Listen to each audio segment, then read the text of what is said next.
Girls began going to school. Many of the reformers felt that education for girls was necessary in order to improve the condition of women. Vidyasagar in Calcutta and many other reformers in Bombay set up schools for girls. When the first schools were opened in the mid 19th century, many people were afraid of them. They feared that schools would take girls away from home, prevent them from doing their domestic duties. Moreover, girls had to travel through public places in order to reach a school. Many people felt that this would have a corrupting influence on them. They felt that girls should stay away from public spaces. Therefore, throughout the 19th century, most educated women were taught at home by liberal fathers or husbands. Sometimes women taught themselves. Do you remember what you read about Rajsundari Devi in your book Social and Political Life last year? She was one of those who secretly learned to read and write in the flickering light of candles at night. In the latter part of the century, schools for girls were established by the Arya Samaj in Punjab and Jyotirao Phule in Maharashtra. In aristocratic Muslim households in North India, women learned to read the Quran in Arabic. They were taught by women who came home to teach. Some reformers, such as Mumtaz Ali, reinterpreted verses from the Quran to argue for women's education. The first Urdu novels began to be written from the late 19th century. Amongst other things, these were meant to encourage women to read about religion and domestic management in a language they could understand. Women write about women. From the early 20th century, Muslim women like the Begums of Bhopal played a notable role in promoting education among women. They founded a primary school for girls at Aligarh. Another remarkable woman, Begum Ruqayya Sakhawat Hussain, started schools for Muslim girls in Patna and Calcutta. She was a fearless critic of conservative ideas, arguing that religious leaders of every faith accorded an inferior place to women. By the 1880s, Indian women began to enter universities. Some of them trained to be doctors, some became teachers. Many women began to write and publish their critical views on their place of women in society. Tarabai Sindhe, a woman educated at home at Pune, published a book, Stri Purush Tulna, a comparison between women and men, criticizing the social differences between men and women. Pandita Ramabai, a great scholar of Sanskrit, felt that Hinduism was oppressive towards women and wrote a book about the miserable lives of upper caste Hindu women. She founded a widow's home at Pune to provide shelter to widows who had been treated badly by their husbands' relatives. Here, women were trained so that they could support themselves economically.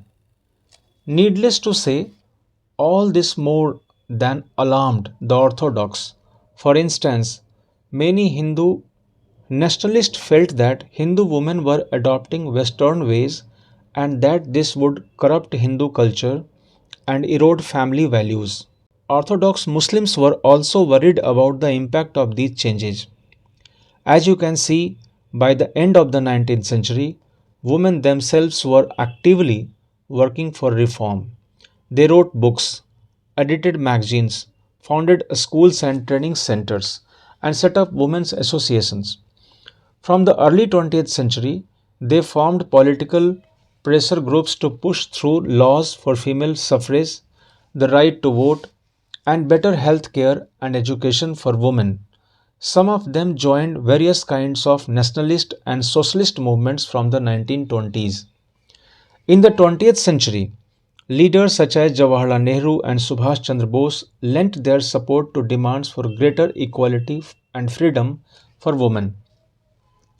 Nationalist leaders promised that there would be full suffrage for all men and women after independence. However, Till then, they asked women to concentrate on the anti British struggles. Source 2.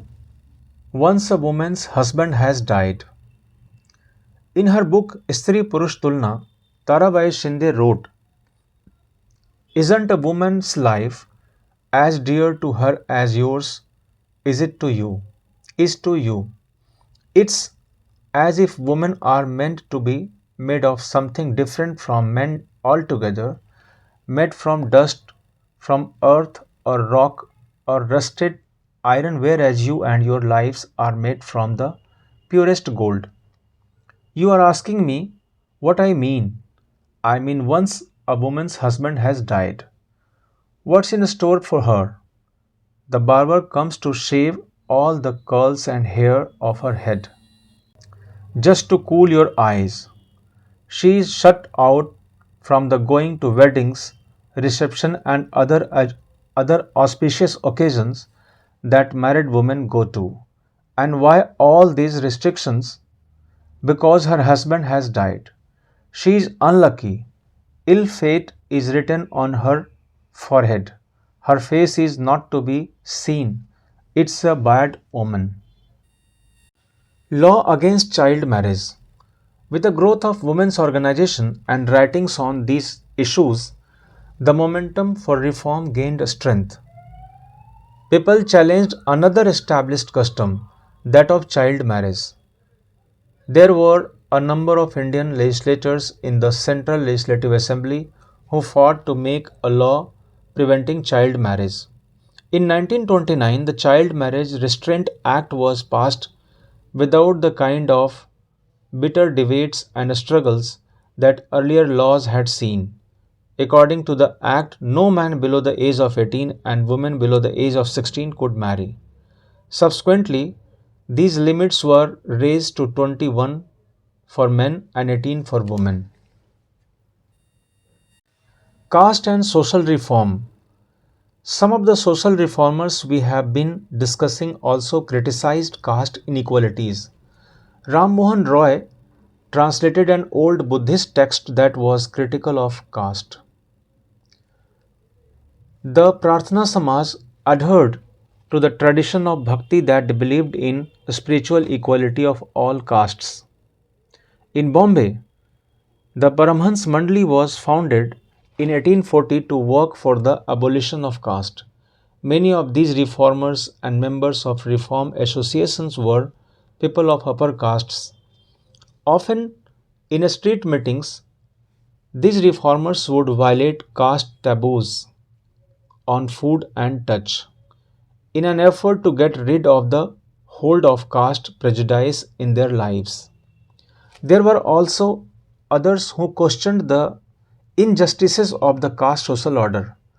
During the course of the 19th century, Christian missionaries began setting up schools for tribal groups and lower caste children. These children were thus equipped with some resources to make their way into a changing world. At the same time, the poor began leaving their villages to look for jobs that were opening up in the cities. There was work in the factories that were coming up and jobs in municipalities. You have read about the expansion of cities in chapter 6. Think of the new demands of labor this created.